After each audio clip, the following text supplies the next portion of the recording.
رسول صلی اللہ علیہ وسلم نے فرمایا، ہر نبی کو ایک دعا حاصل ہوتی ہے جو قبول کی جاتی ہے، اور میں چاہتا ہوں کہ میں اپنی دعا کو آخرت میں اپنی امت کی شفاعت کے لیے محفوظ رکھوں۔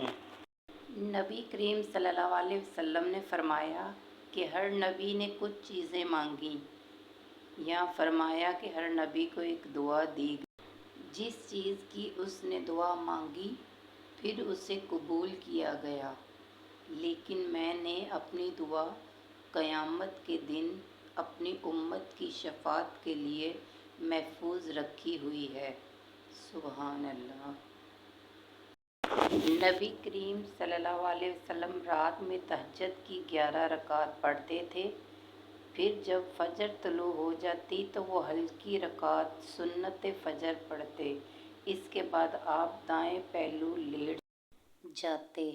آخر مؤذن آتا اور حضرت صلی اللہ علیہ وسلم کو اطلاع دیتا تو آپ فجر کی نماز پڑھاتے۔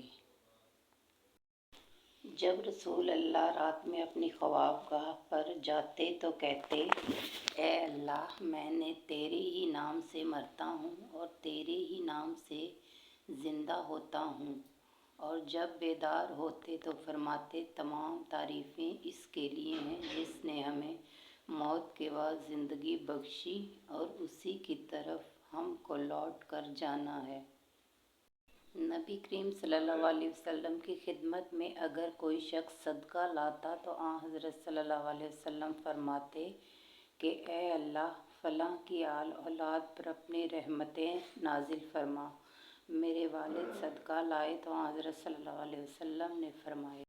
کہ اے اللہ، ابی اوپی کی آل اولاد پر رحمتیں